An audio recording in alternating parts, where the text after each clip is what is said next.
విశాఖలో మహిళా జూనియర్ కళాశాలలో డొక్కా సీతమ్మ మధ్యాహ్న భోజనం పథకాన్ని ప్రారంభోత్సవం కార్యక్రమంలో మంత్రి డాక్టర్ డోలా శ్రీబాల వీరాంజనేయ స్వామి పాల్గొన్నారు. విద్యార్థులు చదువుల్లో మంచిగా రాణించాలని విజ్ఞప్తి చేశారు.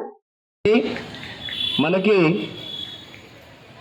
బ్యాగ్తో పాటు బుక్స్, యూనిఫామ్, కిట్స్ కూడా స్కూల్స్ రీఓపెనింగ్ నాటికే అందించడానికి కోసం మనం విద్యాశాఖ మంత్రి లోకేష్ గారు ప్రభుత్వం ప్రత్యేకంగా చొరవ చూపుతా ఉంది. దాంతోపాటు 12 సంవత్సరాల తర్వాత సిలబస్లో మార్పులు తీసుకొచ్చి న్యూ విద్యా పాలసీ ప్రకారం, న్యూ ఎడ్యుకేషన్ పాలసీ ప్రకారం మాడ్యూల్ తయారు చేసుకొని మన సిలబస్లో మార్పు చేస్తూ కొత్త టెక్స్ట్ బుక్స్ ప్రింట్ చేస్తున్నామని కూడా మీకు తెలియజేస్తా ఉన్నాం.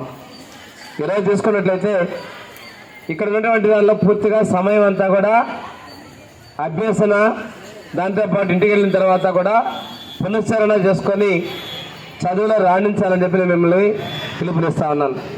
ఈరోజు ఇక్కడ తీసుకుంటే ఆర్ట్స్ వాళ్ళు ఉన్నారు, సైన్స్ వాళ్ళు ఉన్నారు, వొకేషనల్ గ్రూప్స్ ఉన్నాయి.